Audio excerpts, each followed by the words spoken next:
Bonjour à tous, c'est Claire, bienvenue dans cette vidéo où je voulais vous montrer, partager avec vous quelque chose que j'ai fait à partir d'un jeu. Un jeu de Mario Duguay, qui est un artiste peintre que j'aime beaucoup et qui a fait quatre jeux aux éditions Trajectoire. Il y en a 3 dont j'ai fait les reviews. Et puis j'ai vu que aussi en anglais, il y a d'autres jeux qui avaient été publiés, dont un par Alana Fairchild, qui a repris certaines de ses peintures pour illustrer un de ses oracles. Et là, j'ai réalisé en fait que ces illustrations me parlent énormément et que au niveau intuitif, il y a plein de choses qui sortent quand je regarde ces illustrations. Donc au départ, les jeux de Mario Duguay, on a une illustration et dessous un texte. Et donc on a des cartes tout en longueur. Et moi, j'ai commencé à faire des essais pour voir ce qui pouvait sortir au niveau intuitif. Et j'ai vu que ça marchait très bien. Et donc j'ai décidé d'enlever en fait les petits textes qui ont dessous, non pas parce qu'ils sont complètement inintéressants, ils sont très intéressants. Et d'ailleurs, il y a beaucoup de gens qui travaillent avec. C'est quelqu'un d'assez inspiré. Mais moi, j'avais envie d'avoir un jeu avec juste les illustrations pour pouvoir me laisser inspirer par ce qu'il y avait sur les cartes, pour faire un peu comme Alana Fairchild l'a fait pour son oracle, c'est-à-dire qu'elle a pris des tableaux de Mario Duguay et elle s'est laissée inspirer pour faire son oracle. Et ben moi, c'est un petit peu ça que je fais.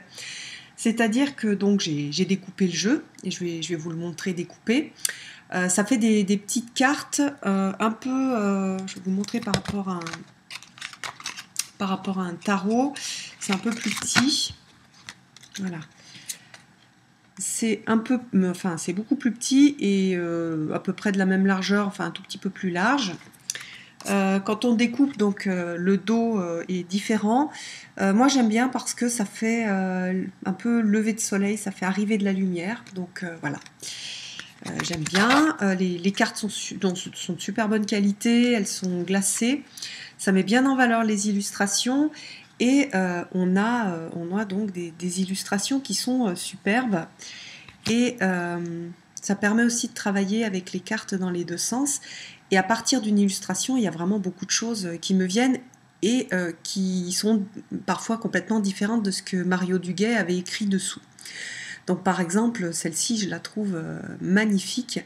C'est vraiment la carte de l'ancrage à la terre et puis du lien aussi au ciel qu'on peut faire, par exemple en méditation, où on fait ses racines, ou en Qigong, on fait ses racines et puis après on se lie à l'énergie du ciel. Je trouve que cette carte est extrêmement parlante. Et elle me fait tout de suite, voilà, il y a quelque chose qui se produit déjà au niveau intuitif sans que je puisse l'expliquer, et après dans la traduction que je peux en faire. Donc après, voilà, on a beaucoup de choses. Et il y a certaines cartes que je voyais un peu identiques quand je les avais sous format grande carte, et que je trouve au contraire assez différentes quand elles activent en fait mon intuition. Vous voyez, c'est vraiment un peintre qui a énormément de talent, et c'est un peintre de la lumière, c'est un peintre oui, de la lumière. Donc c'est pas un jeu très incarné, c'est plus un jeu spirituel. Donc voilà, on a aussi sur celui-là, vous voyez, on a des formes géométriques, on a un peu de géométrie sacrée. L'arbre, qui peut être l'arbre intérieur. Et voilà, là par exemple, j'ai fait tout un travail avec ces deux où on a une porte de chaque côté. Alors on a une porte là qui va vers le ciel, vers la lumière, et là on a plutôt une porte qui va qui va vers l'intérieur de soi, il y a quelque chose de très très personnel et intérieur. Alors que dans l'autre, on a quelque chose de plus ouverture vers la lumière.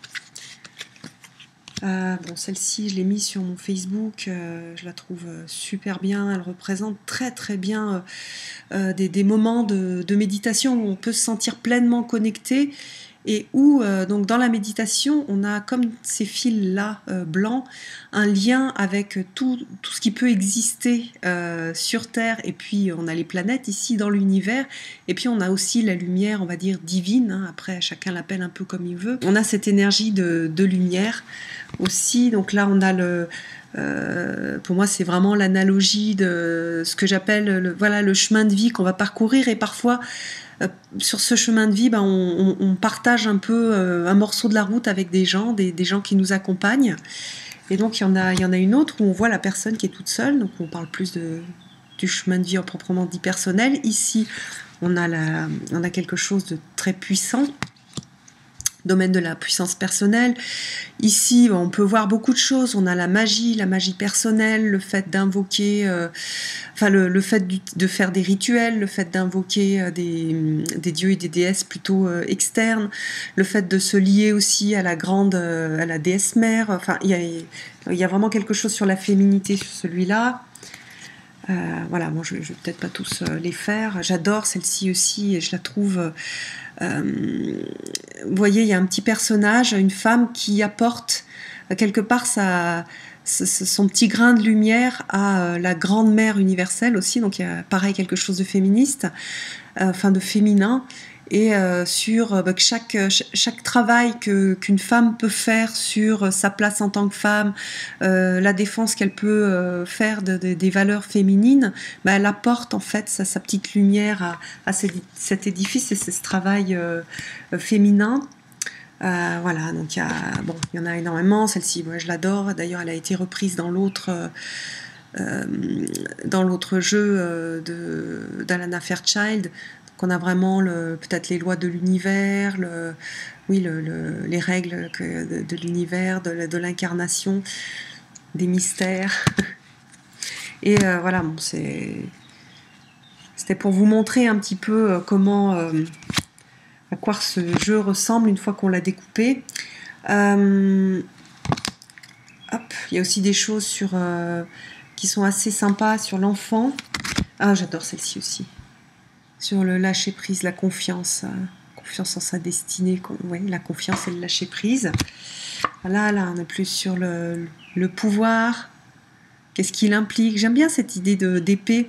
J'avais une fois Patrice Brasseur, qui m'a fait découvrir la psychosophie, disait l'épée, c'est l'épée de pouvoir, c'est aussi peut-être l'épée qu'on a quand on arrive en fait sur Terre avec ce pouvoir. Et puis après, c'est comme dans Kaamelott, vous savez, les petits sketchs qui passent à la télévision, faits par les Astier. On fait avec ce qu'on a, et avec les gens qui sont autour, et avec ce qu'on est. On fait avec ce qu'on a. Voilà, on a cette épée de pouvoir, on a ce pouvoir, on a des choses à faire, on a ce Graal à trouver. Et voilà, on fait avec nos fragilités, nos faiblesses, et les fragilités et faiblesses des autres. Celle-ci aussi est très, très belle. Voilà, bon, celle-ci, je l'adore. Elle est vraiment sur le mental, avec les deux... D'ailleurs, elle a utilisé, dans l'autre jeu, Alana Fairchild, elle a utilisé pour représenter le rayon 3, l'intelligence créatrice. Et donc, on a vraiment les deux aspects de l'intelligence. Ça, c'est l'intelligence, on va dire, le mental concret, qui est très souvent source de souffrance, mais c'est celui qu'on développe en premier. Et après, là, il y a le mental de cœur qui permet de se relier au tout, et qui est une force très importante, qui est une force incroyable, et qui est un mental au service du tout. Voilà, bon, il y a celle-ci aussi qui est très belle. Ah oui, je voulais vous montrer celle-là aussi. Voilà, on a là, celle-ci, je trouve qu'elle illustre bien aussi quand on est avec quelqu'un. Parfois, on est dans une situation où on est... en fait, ce sont les deux enfants intérieurs qui se rencontrent. Et là, voilà, il y a cette rencontre des deux enfants intérieurs. Avec, on peut dire aussi plein de choses, avec le livre, avec la magie autour. Voilà, la contemplation des lois de l'univers. Voilà, l'épée. J'adore celle-ci. Quand Pour moi, c'est vraiment, ça c'est très personnel, hein, c'est Brigitte en fait, c'est la déesse Brigitte qui incarne le retour de la lumière début février. Donc je suis très proche de cette déesse. J'ai été proche sans savoir qu'elle incarnait, enfin qu'elle était fêtée début février. Et donc c'est une déesse qui patronne les Verseaux. Donc j'ai vu après qu'elle me patronnait parce que moi je suis née en février. Voilà, il y a tellement d'autres belles choses. Des choses beaucoup plus mystiques. Voilà, on a l'œil de Dieu, on a voilà, le triangle, les écritures, l'ange. C'est pareil, là-dessus on peut dire énormément de choses. La parole, le verbe, la créativité, le pouvoir. Vous voyez, là aussi on a un escalier avec les couleurs des chakras.